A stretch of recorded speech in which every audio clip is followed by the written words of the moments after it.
Hi students, welcome back to QA Focus. ഇന്ന് നമ്മൾ ഫിസിക്സിനകത്ത് first ചാപ്റ്ററിനകത്ത് സാധാരണ ചോദിച്ചു വരാറുള്ള ഇമ്പോർട്ടൻ്റ് ആയിട്ടുള്ള NCERT ക്വസ്റ്റ്യൻസ് ആണ് നോക്കുന്നത്. NCERT ലെവലിലുള്ളതും അതുപോലെ തന്നെ നേരത്തെ എക്സാമിന് ചോദിച്ചിട്ടുള്ളതുമായിട്ടുള്ള ക്വസ്റ്റ്യൻസ് ആണ് നോക്കുന്നത്.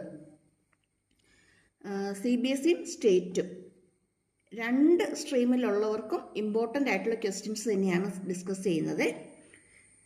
ഓക്കെ, ഫസ്റ്റ് ക്വസ്റ്റ്യൻ നോക്കി. 64 small drops of mercury, each of radius r and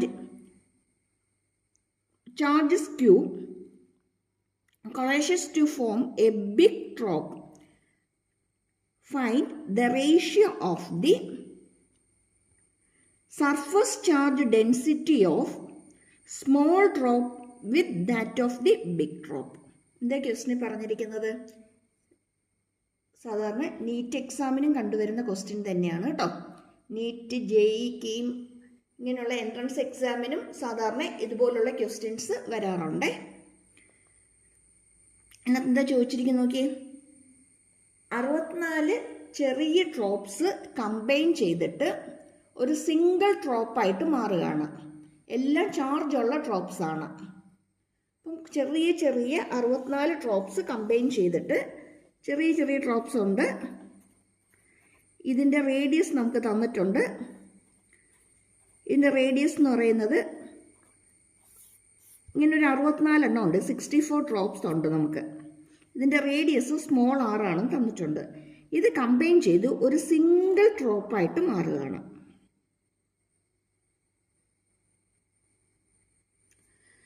നോക്കിയിവിടെ ഒരു ഡ്രോപ്പിൻ്റെ ചാർജ് Q ആണെങ്കിൽ ഈ 64 ഡ്രോപ്പിൻ്റെയും കൂടി ചാർജ് എത്രയായിരിക്കും? 64 Q ആയിരിക്കും. അത് എന്തിന് ഈക്വൽ ആയിരിക്കും?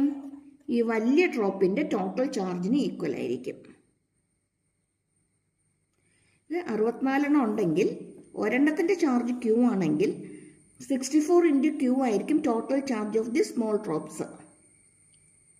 ഇത് കമ്പൈൻ ചെയ്ത് ഫോം ചെയ്യുന്ന ഒരു സിംഗിൾ ഡ്രോപ്പിൻ്റെ ചാർജ് ക്യാപിറ്റൽ Q ആണെങ്കിൽ ആ Q എന്ന് പറയുന്നത് ഈ 64 Qന് ഈക്വൽ ആയിരിക്കും. ക്ലിയർ ആയോ? ഇതാണ് നമുക്ക് ഇതിനകത്ത് വേണ്ടുന്ന ഒരു ബേസിക് ഐഡിയ എന്ന് പറയുന്നത്. നമുക്ക് വേണ്ടുന്ന ഒരു ബേസിക് ഐഡിയ ഇതാണ്. ക്ലിയർ? ഇനി എന്തായിരുന്നു surface charge density? Surface charge density നമ്മൾ കണ്ടിന്യൂസ് ചാർജ് ഡിസ്ട്രിബ്യൂഷൻ അല്ലേ, ഒരു ബോഡിയിലേക്ക് കണ്ടിന്യൂസ് ആയിട്ട് നമ്മൾ ചാർജ് കൊടുക്കുമ്പോഴത്തേക്കും നമ്മൾ 3 രീതിയിലാണ് നമ്മൾ അതിനെ ഡീൽ ചെയ്യുന്നത്. ഒന്ന് linear charge density lambda. Lambda എന്ന് പറയുന്നത് ചാർജ് ബൈ ടോട്ടൽ ലെന്ത് ആണ്. അങ്ങനെയാണെങ്കിൽ സർഫസ് ചാർജ് ഡെൻസിറ്റി എന്ന് പറയുന്നത് Q/A ആണ്, ചാർജ് ബൈ ടോട്ടൽ ഏരിയയാണ്. അതുപോലെ വോളിയം ചാർജ് ഡെൻസിറ്റി എന്ന് പറയുന്നത് Q/ ടോട്ടൽ വോളിയം ആണ്. അപ്പോൾ ഇത് മൂന്നും അറിഞ്ഞിരിക്കണം. പലയിടത്തും നമുക്ക് അപ്ലൈ ചെയ്യേണ്ടതായിട്ട് വരുന്നുണ്ട്. ഇവിടെ പറഞ്ഞിരിക്കുന്നത് സർഫസ് ചാർജ് ഡെൻസിറ്റിയാണ്. ബിഗ് ഡ്രോപ്പിൻ്റെ സർഫസ് ചാർജ് ഡെൻസിറ്റി, അതിൻ്റെ ചാർജ് Q ആണ്, അതിൻ്റെ ഏരിയ AB എന്ന് എടുക്കാം. സ്മോൾ ചാർജിൻ്റെ ആണെങ്കിൽ 64 Q ആണ്, അതിൻ്റെ ഏരിയ AS എന്ന് എടുക്കാം. ഓക്കെ ആണോ? ഇനി ഏരിയ കാണാനുള്ള ഇക്വേഷൻ എന്ന് പറയുന്നത് നമുക്ക് ഓൾറെഡി അറിയാം. ഏരിയ എന്ന് പറയുന്നത് 4πr² ആണ്. ബിഗ് ഡ്രോപ്പിൻ്റെ ക്യാപിറ്റൽ R എന്ന് എടുക്കാം, small ഡ്രോപ്പിൻ്റെ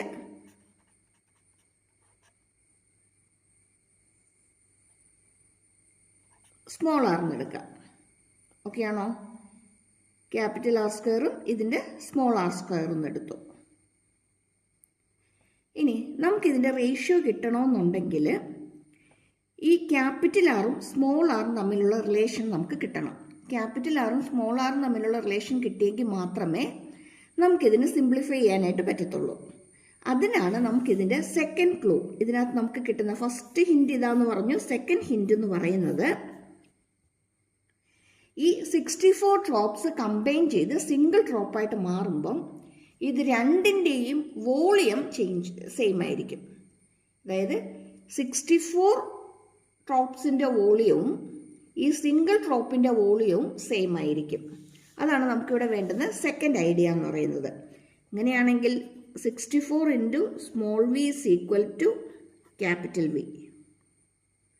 64 into small V is equal to capital V എന്നെടുക്കാം. ഓക്കെ, അങ്ങനെയെങ്കിൽ capital V equal to 64 into small V. Volume കാണാനുള്ള ഇക്വേഷൻ എന്താ സ്പിയറിൻ്റെ? 4/3 പൈ ആർ ക്യൂബ്. വലിയ ഡ്രോപ്പിൻ്റെ ക്യാപിറ്റൽ ആർ എടുത്തു, മറ്റേത് 64 into 4/3 pi small R cube എന്നെടുക്കാം. ക്യാൻസൽ ചെയ്യാവുന്നതൊക്കെ കളഞ്ഞേക്കാം. ബാക്കി നമുക്ക് R cube is equal to 64 R cube എന്ന് കിട്ടും. ശരിയാണോ? രണ്ട് സൈഡിൽ നമുക്ക് ക്യൂബ് റൂട്ട് എടുക്കാമല്ലോ. ക്യൂബ് റൂട്ട് എടുക്കുമ്പോൾ ആർ ഈക്വൽ ടു 64ൻ്റെ ക്യൂബ് റൂട്ട് എത്രയാ? 4 അല്ലേ? 4 ഇൻറ്റു 4 16, 16 ഇൻറ്റു 4 64. കറക്റ്റാണ്, 4. ഇതിൻ്റെ ക്യൂബ് റൂട്ട് എടുക്കുമ്പോൾ 6 കിട്ടും. ക്യാപിറ്റൽ ആറും സ്മോൾ ആറും തമ്മിലുള്ള റിലേഷൻ എന്തുവാ? Capital R is equal to 4 times small R, അല്ലെങ്കിൽ 4 times the radius of the small drop. Clear ആയോ? ഓക്കെ ആണോ? ഇനി എളുപ്പമല്ലേ ഏരിയയൊക്കെ ഇട്ട് കൊടുക്കാനായിട്ട്. നമുക്ക് റേഷ്യോ വേണ്ടത് എങ്ങനെയാണെന്ന് നോക്കിക്കേ. The ratio of the surface charge density of small drop with respect to with that of the big drop ആണ് അല്ലേ. നമുക്ക് വേണ്ടത് sigma S by sigma B ആണ്. ക്യൂ ബൈ വലിയ ഡ്രോപ്പിൻ്റെ 4 pi capital R square,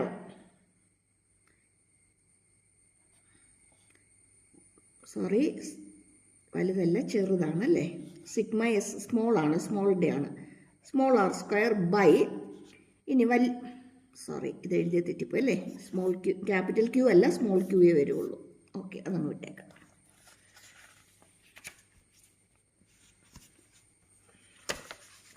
small drop എന്ന് പറയുമ്പോഴത്തേക്കും capital Q അല്ല വരുന്നത്. നമുക്കിവിടെ എടുക്കേണ്ടത് 64ൻ്റെ സ്മോൾ ക്യൂ എടുത്ത് വേണം നമുക്ക് ചെയ്തു പോരാനായിട്ട്.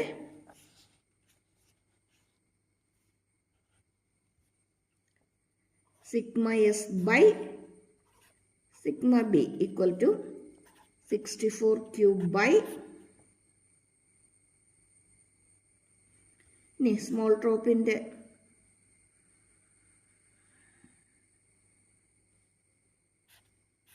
no again mistake,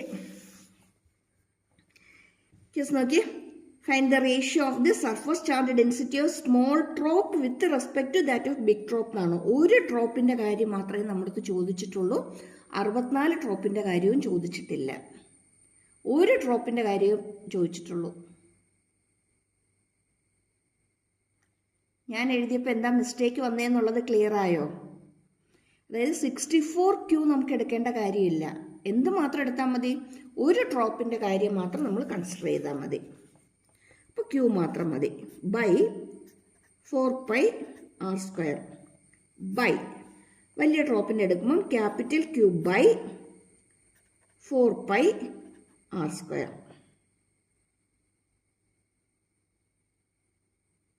ഓക്കെ ആണോ? Okay, that equal to Q by 4 pi R square. ഇങ്ങനെ ഞാൻ ക്യാൻസൽ ചെയ്യാം, വേണമെങ്കിൽ ഒന്ന് തിരിച്ചിട്ടിട്ട് ഒന്ന് കൂടി ക്ലിയർ ആയിട്ട് 4 pi R square by Q അല്ലേ. ഇതിൻ്റെ റെസിപ്രോക്കൽ എഴുതി, അത്രയേ ഉള്ളൂ. That equal cube by 4 pi R square into 4 pi.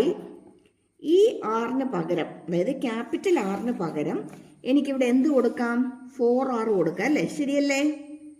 ഈ ക്യാപിറ്റൽ ആറിന് പകരം എനിക്കിവിടെ 4R ഇട്ട് കൊടുക്കാം.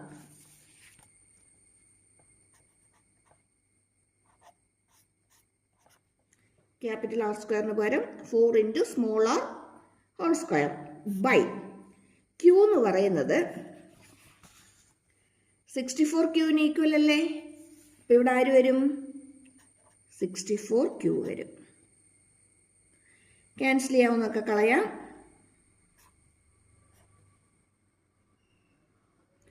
ആർ സ്ക്വയറും കൂടി ക്യാൻസലാവും. ബാക്കി നമുക്ക് എന്ത് കിട്ടും? 4 സ്ക്വയർ അല്ലേ, 4 സ്ക്വയർ ബൈ 4 ഇൻറ്റു 4 ബൈ 64 വരും.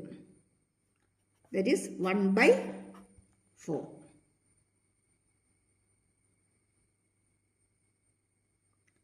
ക്ലിയർ അല്ലേ? അങ്ങനെയെങ്കിൽ sigma S by sigma B is equal to 1/4. Sigma S by sigma B is equal to 1/4.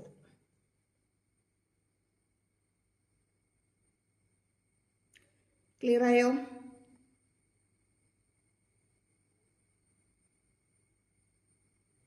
Question നമുക്ക് ചോദിച്ചിരിക്കുന്നത് ഇതിൻ്റെ റേഷ്യോ ഫൈൻഡ് ഔട്ട് ചെയ്യാനാണ്. അപ്പോൾ റേഷ്യോ എന്ന് പറയുന്നത് 1:4 ആണ്. ഇത് ഒത്തിരി ഇമ്പോർട്ടൻ്റ് ആയിട്ടുള്ള ക്വസ്റ്റ്യനാണ്. കഴിഞ്ഞ വർഷമൊക്കെ നമുക്കറിയാം സ്റ്റേറ്റിൻ്റെ എക്സാമിന് ഒത്തിരി ന്യൂമറിക്കൽസ് ചോദിച്ചിട്ടുണ്ടായിരുന്നു അല്ലേ? ഒത്തിരി പ്രോബ്ലം ടൈപ്പ് ക്വസ്റ്റ്യൻസ് ഒത്തിരി വന്നിട്ടുണ്ടായിരുന്നു. പൊതുവേ ക്വസ്റ്റ്യൻ ഇത്തിരി ഹൈ ലെവലിലായിരുന്നു. അപ്പോൾ ഇങ്ങനെയുള്ള ക്വസ്റ്റ്യൻസും കൂടി പഠിച്ചോണം. ഇതുമൊക്കെ നമ്മുടെ NCERT ടെക്സ്റ്റിൽ തന്നെയുള്ള NCERT ബേസ്ഡ് ആയിട്ടുള്ള ക്വസ്റ്റ്യൻസ് തന്നെയാണ്. CBSE ബോർഡ് എക്സാമിന് പല പ്രാവശ്യം ഇത്തരം ക്വസ്റ്റ്യൻസ് റിപ്പീറ്റ് ചെയ്ത് ചോദിച്ചിട്ടുണ്ട്. അതുപോലെ നിങ്ങളൊന്ന് ചെക്ക് ചെയ്തോളൂ. നീറ്റിൻ്റെ, കീമിൻ്റെ, JEE ഒക്കെ ക്വസ്റ്റ്യൻ പേപ്പറിനകത്ത് ഇതുപോലുള്ള ക്വസ്റ്റ്യൻസ് പല പ്രാവശ്യമായിട്ട് ചോദിച്ചിട്ടുണ്ട്. നൾ പോയിന്റ് ഫൈൻഡ് ഔട്ട് ചെയ്യാനുള്ളത്, അതുപോലെ തന്നെ ഡ്രോപ്സ് കമ്പൈൻ ചെയ്ത് വരുമ്പോഴത്തേക്കും സർഫസ് ചാർജ് ഡെൻസിറ്റി ആയിട്ടല്ല ചോദിക്കുന്നത്. ചിലപ്പോൾ ചോദിക്കുന്നത് റേഡിയസ് ഫൈൻഡ് ഔട്ട് ചെയ്യാനായിരിക്കും, R ഫൈൻഡ് ഔട്ട് ചെയ്യാനായിരിക്കും. Rൻ്റെ വാല്യൂസ് എന്തെങ്കിലുമൊക്കെ തന്നിട്ടുണ്ടാവും, ഏതെങ്കിലും ഒരെണ്ണം മാത്രം അൺനോൺ ആയിരിക്കും, എന്നിട്ട് അത് ഫൈൻഡ് ഔട്ട് ചെയ്യാനായിരിക്കും ചിലപ്പം ചോദിക്കുന്നത്. ക്ലിയർ ആയോ? ഓക്കെ.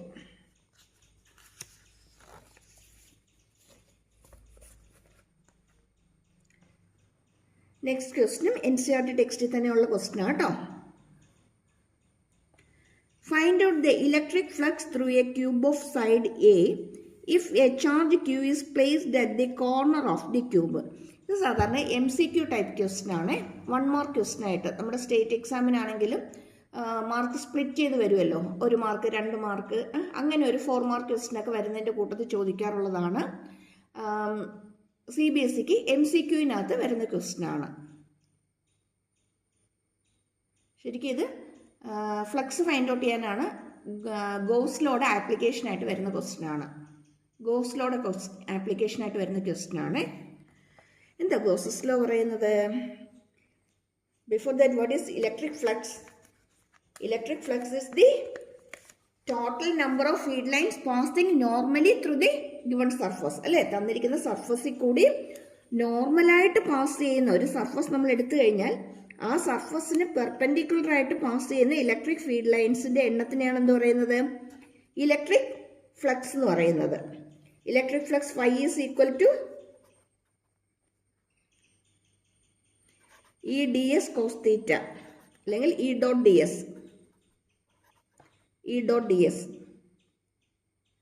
എന്തോ what is theta? Theta is the angle between electric field lines and normal to the surface. ആ സർഫസിന് ഞാനൊരു നോർമൽ വരയ്ക്കുവാണെങ്കിൽ ആ നോർമലിനും ഇലക്ട്രിക് ഫീൽഡിനും ഇടയ്ക്ക് വരുന്ന ആംഗിളിനെയാണ് എന്ത് പറയുന്നത്? തീറ്റ എന്ന് പറയുന്നത്. ഇവിടുത്തെ ആംഗിൾ കോസ് തീറ്റ എന്ന് പറയുന്നത് it is the angle between normal to the surface and electric field lines. കുറച്ചും കൂടി ക്ലിയർ ആയിട്ട് നമ്മളിത് വരയ്ക്കുവാണെങ്കിൽ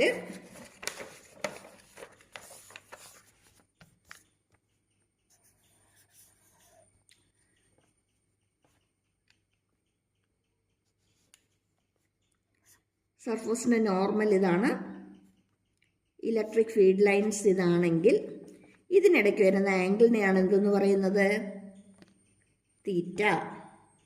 തീറ്റ is the angle between normal and electric field lines.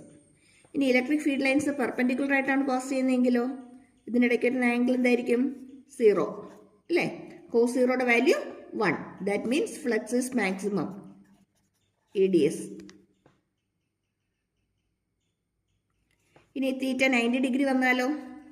Cos 90 is 0, therefore flux is 0. Clear ആയോ? ഇനി എന്താ Gauss law പറയുന്നത്? Flux through any closed surface is Q by epsilon 0 അല്ലെങ്കിൽ 1/ε0 times the total charge. ശരിയാണോ? Flux is 1/ε0 times the total charge. ഇവിടെ നമുക്കിപ്പം പറഞ്ഞിരിക്കുന്ന question എന്ന് പറയുമ്പോഴത്തേക്കും ഒരു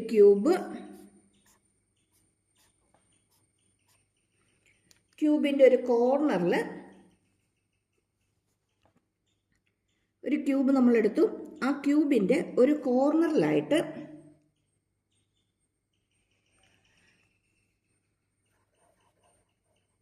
ഒരു ചാർജ് വെച്ചിട്ടുണ്ട്. അങ്ങനെയെങ്കിൽ ഈ ക്യൂബിൽ കൂടിയുള്ള ഫ്ലക്സ് എന്താണെന്നാണ് ചോദിച്ചിരിക്കുന്നത്. ഞാനൊരു കാര്യം പറഞ്ഞോട്ടെ. ഒരു റൂമിനകത്ത് നമ്മൾ ലൈറ്റ് ഇടുന്നു. ആ ലൈറ്റ് റൂമിനകത്തായിരിക്കും സ്പ്രെഡ് ചെയ്ത് നിൽക്കുന്നത്. ഇനി ആ റൂമിന് പുറത്തായിട്ട് ഒരു ലൈറ്റ് ഇട്ടിരിക്കുന്നു. അല്ലെങ്കിൽ ഇപ്പോൾ ഒരു റൂം അതിൻ്റെ ടെറസിലായിട്ട് മോൾ ഭാഗത്തായിട്ട് ഇവരൊരു ലൈറ്റ് ഇട്ടിരിക്കുന്നു. ഈ ലൈറ്റ് എന്ന് പറയുന്നത് ഇവിടെ എല്ലായിടത്തും സ്പ്രെഡ് ആകത്തില്ലേ? അല്ലേ? ഇത് എല്ലായിടത്തും ഇങ്ങനെ സ്പ്രെഡായിട്ട് നിൽക്കുന്നുണ്ട്. അതേപോലെ തന്നെ ഈ ചാർജ് എന്ന് പറയുന്നത് ഈ ക്യൂബിന് മാത്രമായിട്ടല്ല വരുന്നത്.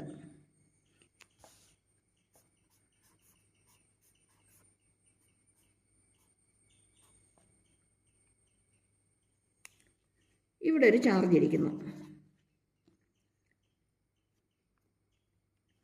ഇവിടെ വേറൊരു ക്യൂബ് ഇരിപ്പണമെന്ന് വിചാരിച്ചോളൂ. ഇവിടെയായിട്ടൊരു ക്യൂബ് ഇരിപ്പുണ്ട്, ഇവിടെയായിട്ടൊരു ക്യൂബ് ഇരിപ്പുണ്ട്. അതായത് ഒരു 4 ക്യൂബ് ഇങ്ങനെ അടുക്കി വെച്ചിട്ടുണ്ട്, 4 ബോക്സ് ഇങ്ങനെ അടുക്കി വെച്ചിട്ടുണ്ട്. ഇതിൻ്റെ മുകളിലായിട്ടാണ് ഈ ചാർജ് ഇരിക്കുന്നത്. അതേപോലെ തന്നെ ഇതിൻ്റെ മുകളിലും നമുക്ക് ഇതേപോലെ തന്നെ ഒരു 4 ക്യൂബ് ഇങ്ങനെ അടുക്കി വെക്കാമല്ലോ. ഇതിൻ്റെ മുകളിലും എന്ന് വെച്ചാൽ താഴെ ഇരിക്കുന്ന 4 ബോക്സിനും മുകളിലിരിക്കുന്ന 4 ബോക്സിനും അല്ലെങ്കിൽ 4 ക്യൂബിനും ഇടയിലായിട്ടാണ് ഈ ചാർജ് വരുന്നത്. ഇവിടെ മുകളിൽ 4 താഴെയും 4 എന്ന് വെച്ചാൽ ഇതിൻ്റെ ഫ്ലക്സ് എത്ര പേരാണ് ഷെയർ ചെയ്യുന്നത്? 8 പേരാണ് ഷെയർ ചെയ്യുന്നത്. ശരിയാണോ? 8 ക്യൂബാണ് ഷെയർ ചെയ്യുന്നത്. അങ്ങനെയെങ്കിൽ ഒരു ക്യൂബിൽ കൂടിയുള്ള ഫ്ലക്സ് എന്ന് പറയുന്നത് എന്തായിരിക്കും? 5 3 a cube is cube by 8/0. കാരണം 4 മുകളിലും 4 താഴെയും 4. അപ്പോൾ ഒരു ക്യൂബിന് എത്രയേ കിട്ടത്തുള്ളൂ? 1/8 കിട്ടത്തുള്ളൂ. ഒരു ക്യൂബിന് 1/8 കിട്ടത്തുള്ളൂ. അങ്ങനെയെങ്കിൽ flux through each cube is Q by 8/0. Concept പിടികിട്ടിയോ? ഐഡിയ കിട്ടിയോ അതിൻ്റെ? Okay. Flux through each face, corner, then centre, ഇതൊക്കെ ഒന്ന് നോട്ട് ചെയ്തിട്ടോണം കേട്ടോ. ഈ ടൈപ്പ് ക്വസ്റ്റ്യൻസ് പലപ്പോഴായിട്ട് ചോദിക്കാറുള്ളതാണേ.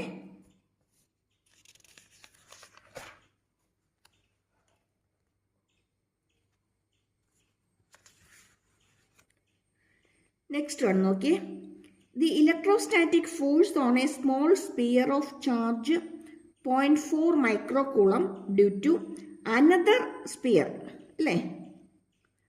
sphere of charge minus 0.8 microcoulomb in air is 0.2 Newton. Charge തന്നിട്ടുണ്ട്, ഫോഴ്സ് തന്നിട്ടുണ്ട്. എന്താ കാൽക്കുലേറ്റ് ചെയ്യാൻ പറഞ്ഞിരിക്കുന്നത്? What is the distance between the 2 spheres? രണ്ടിൻ്റെ ഇടയ്ക്ക് വരുന്ന ഡിസ്റ്റൻസ് എന്താണെന്ന് ഫൈൻഡ് ഔട്ട് ചെയ്യണം. അതുപോലെ തന്നെ what is the force on the second sphere due to the first one കാരണം സെക്കൻഡ് വണ്ണിൽ ആക്ട് ചെയ്യുന്ന ഫോഴ്സ് എന്താണെന്നും ഫൈൻഡ് ഔട്ട് ചെയ്യണം. കൂളംസ് ലോ ആണ് അല്ലേ, വേറെ ഒന്നുമല്ല. കൂളംസ് ലോ മാത്രമേ ഇവിടെ പറയുന്നുള്ളൂ. ഇവിടെ പറഞ്ഞിരിക്കുന്നത് plus charge 0.4 mu c minus charge 0.8 mu c, ഇടയ്ക്ക് ആക്ട് ചെയ്യുന്ന force 0.2 newton. We have to find distance, separation between them, R ആണ് നമുക്ക് ഇതിനകത്ത് നിന്ന് കിട്ടേണ്ടത്.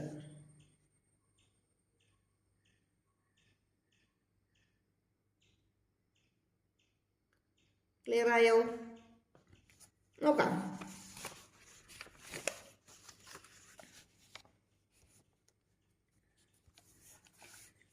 We know by Coulomb's law force F is equal to K Q1 Q2 by R square.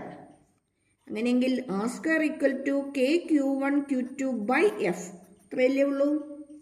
That equal to ഇനി എല്ലാത്തിനും value ഇട്ട് കൊടുക്കുക. കെയുടെ വാല്യൂ 9 × 10⁻9 ആണ്. Q1 Q2 എത്രയായിരുന്നു? 0.4 × 10⁻6 ആണ്. Into 0.8 × 10⁻6. Total divided by force is 0.2 Newton. Simplify ചെയ്താൽ നമുക്ക് കിട്ടുന്നത് 144 × 10⁻4 ആണ്.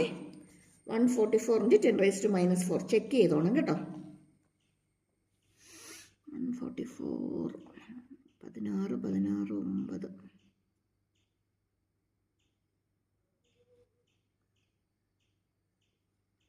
അങ്ങനെയെങ്കിൽ R എന്ന് പറയുന്നത് എന്തായിരിക്കും? ഇതിൻ്റെ റൂട്ട് വാല്യൂ 144 is 12 അല്ലേ? Root of 144 12. 10⁻4ൻ്റെ റൂട്ട് 10⁻2 ആണ്.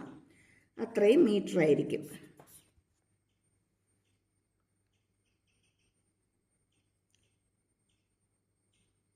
ക്ലിയർ ആണോ?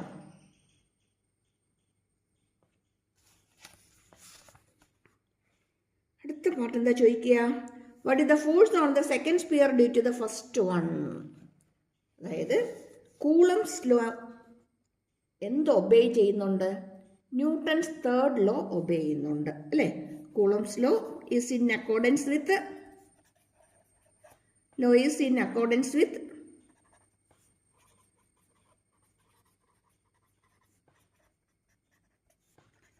Newton's third law.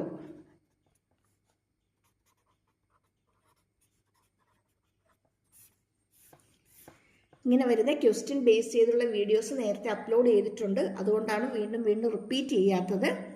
ലിങ്ക് ഞാൻ കമൻറ്റ് ബോക്സിൽ ഇട്ടേക്കാം, വേണ്ടവർ നോക്കിക്കോണം കേട്ടോ. ക്വസ്റ്റ്യൻ ബേസിസിൽ തന്നെയാണ് എല്ലാം ചെയ്തു പോയിരിക്കുന്നത്. അപ്പോൾ ഇതിനകത്ത് സാധാരണ ചോദിക്കുന്ന ആപ്ലിക്കേഷൻ ക്വസ്റ്റ്യൻസും ഇതുപോലുള്ള ക്വസ്റ്റ്യൻസും ഒക്കെ തന്നെ അതിനകത്ത് ഡിസ്കസ് ചെയ്തിട്ടുണ്ട്. അപ്പം വേണമെന്നുള്ളവർ നോക്കിയേക്കണം കേട്ടോ. ഓക്കെ, ഇനി എന്താ Newton's third law? Action equal to reaction.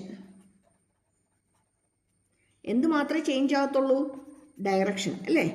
A B ആണെങ്കിൽ എ ബിയുടെ ആക്ഷൻ ഇങ്ങോട്ടേക്കാണെങ്കിൽ ബിയുടെ റിയാക്ഷൻ ഇങ്ങോട്ടേക്കാണ്. ഡയറക്ഷൻ മാത്രമേ ചേഞ്ച് ആകത്തുള്ളൂ. എന്ത് സെയിം ആയിരിക്കും? മാഗ്നിറ്റ്യൂഡ് എപ്പോഴും സെയിം ആയിരിക്കും. F12 is equal to -F21 അല്ലേ? 1 നിന്ന് 2ലേക്ക് ആക്ട് ചെയ്യുന്ന ഫോഴ്സ് എന്തിന് ഈക്വലാണ്? 2 നിന്ന് 1ലേക്ക് ആക്ട് ചെയ്യുന്ന ഫോഴ്സിന് ഈക്വലാണ്. പക്ഷെ എന്ത് മാത്രം ചേഞ്ച് ആവും? ഡയറക്ഷൻ മാത്രം ചേഞ്ച് ആവും. ഇങ്ങനെ ഒരു കാര്യം നമ്മൾ കൂളംസ് ലോ പ്രൂവ് ചെയ്ത് കഴിഞ്ഞിട്ട് പഠിക്കുന്നുണ്ട്. അതാണ് എന്ത്? Newton's law is in accordance with Coulomb's law is in accordance with അല്ലെങ്കിൽ Coulomb's law agrees with Newton's third law എന്ന് പറയുന്നത്. ക്വസ്റ്റ്യൻ ആൻസർ ആയിട്ട് തന്നെ ചെയ്തിട്ടുണ്ട് കേട്ടോ, നോക്കിക്കോണേ.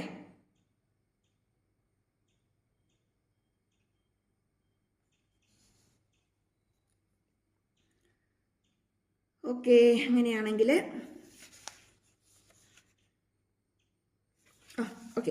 അങ്ങനെയാണെങ്കിൽ ഇവിടെ നമുക്ക് പറയുന്നുണ്ട് ഇത് രണ്ടിൻ്റെ ഇടയ്ക്കുള്ള ഫോഴ്സ് എന്ന് പറയുന്നത് 0.2 ന്യൂട്ടനാന്ന് പറയുന്നുണ്ട് അല്ലേ? ഇതിൻ്റെ ഇടയ്ക്കുള്ള ഫോഴ്സ് 0.2 ന്യൂട്ടൺ ആണെങ്കിൽ 0.4 മ്യൂസി 0.8 മ്യൂസി. ഇവിടുന്ന് ഇങ്ങോട്ടേക്കുള്ളത് 0.2 ന്യൂട്ടൺ ആണെങ്കിൽ ഉറപ്പായിട്ട് ഇവിടുന്ന് ഇങ്ങോട്ടേക്കുള്ളത് എത്ര തന്നെയായിരിക്കും? 0.2 ന്യൂട്ടൺ തന്നെയായിരിക്കും. അപ്പം what is the force on the second sphere due to the first one? ഒന്നും കാൽക്കുലേറ്റ് ചെയ്യാനില്ല, ജസ്റ്റ് എഴുതാൻ മാത്രമേ ഉള്ളൂ. എന്ത് തന്നെയായിരിക്കും? It is also equal to 0.2 newton. ഇനി ഒരു ഇമ്പോർട്ടൻ്റ് ആയിട്ടുള്ള ക്വസ്റ്റ്യൻ ആണ്, അനദർ കാറ്റഗറി ഓഫ് ക്വസ്റ്റ്യൻ ആണ്.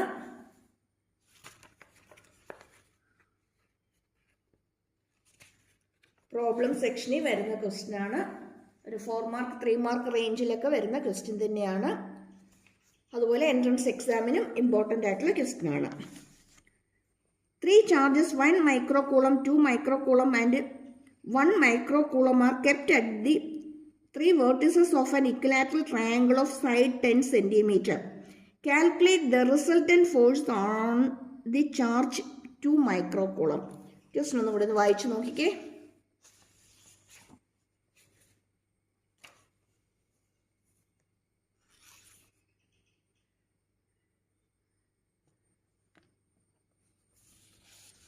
ഒരു ഇക്വിലാറ്ററൽ ട്രയാങ്കിളിൻ്റെ ഇക്വിലാറ്ററലാണ് 3 വേർട്ടിസസിൽ 3 ചാർജസിൽ നമ്മൾ വെച്ചിട്ടുണ്ട്.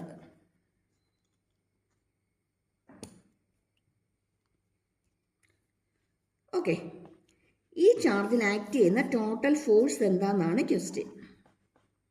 ശരിക്കും ഇവിടെ എന്താ നമ്മൾ അപ്ലൈ ചെയ്യുന്നത്? Super position principle.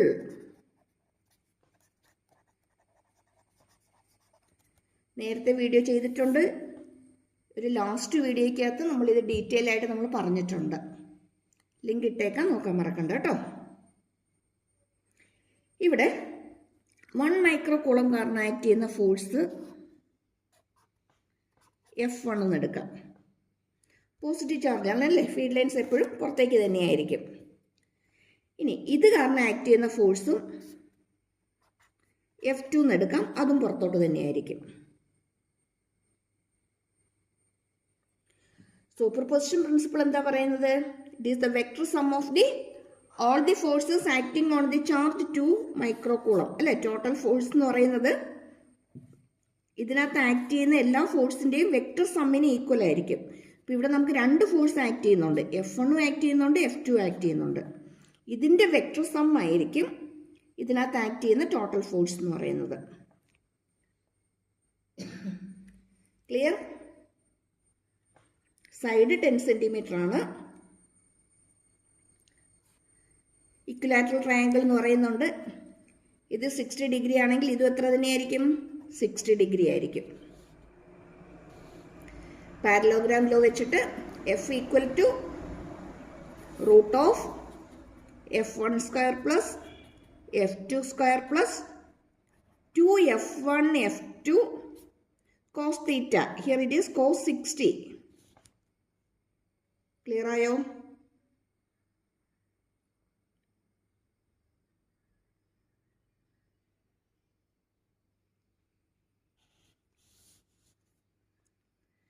ഇവിടെ നിന്ന് ആക്ട് ചെയ്യുന്ന ഫോഴ്സ് F2, ഇവിടെ നിന്ന് ആക്ട് ചെയ്യുന്ന ഫോഴ്സ് F1, രണ്ടിൻ്റെ ഇടയ്ക്ക് വരുന്ന ആംഗിൾ 60.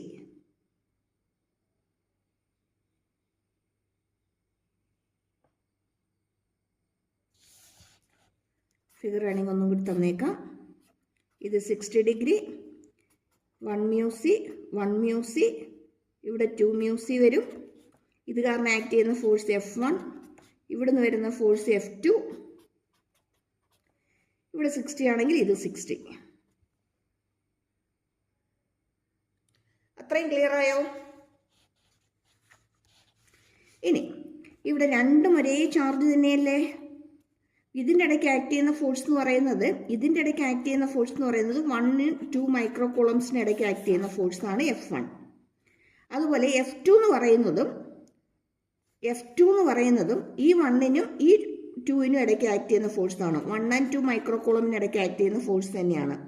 ദാറ്റ് മീൻസ് F1ഉം F2ഉം സെയിം ആണ്. ക്ലിയർ ആണോ? ഇവിടെയും 1 2, ഇവിടെയും 1 2. അത് ക്ലിയർ ആയോ? അങ്ങനെയാണെങ്കിൽ ഇവിടെ നമുക്ക് F is equal to resultant ആണ് FR എന്ന് വേണമെങ്കിൽ കൊടുക്കാം. Okay, FR is equal to F1 സ്ക്വയറിന് F തന്നെ കൊടുക്കാം, F2 സ്ക്വയറിനും F തന്നെ കൊടുക്കാം, 2FF അല്ലേ. F1 F2ന് പകരം FF തന്നെ കൊടുക്കാം. cos 60 ഈസ് 1/2. That equal root of 2 2 cancel ആവും. F ഇൻറ്റു F സ്ക്വയർ തന്നെയാണ്, 3F സ്ക്വയർ എന്ന് വരും. ദാറ്റ് ഈസ് F പുറത്ത് വരും, ബാക്കി √3. F ഇൻറ്റു √3 എന്ന് വരും. ഇനി F എന്താണെന്ന് ഫൈൻഡ് ഔട്ട് ചെയ്ത് ഇതിനകത്ത് സബ്സ്റ്റിറ്റ്യൂട്ട് ചെയ്ത് കഴിഞ്ഞാൽ നമ്മുടെ ആൻസറായി. F എന്തായിരുന്നു? F equal to F1 F2 ആണ് അല്ലേ, രണ്ട് സെയിം ആണെന്ന് പറഞ്ഞു. That is K into Q1 Q2, that is 1 microcoulomb into 2 microcoulomb. 1 into 2 into എന്തും കൂടി വരും? ഓക്കെ, കംപ്ലീറ്റ് എഴുതിയേക്കാം. K Q1 Q2 by R square, that is 9 into 10 raised to 9 into 1 microcoulomb, 1 into 10 raised to minus 6 into 2 into 10 raised to minus 6 by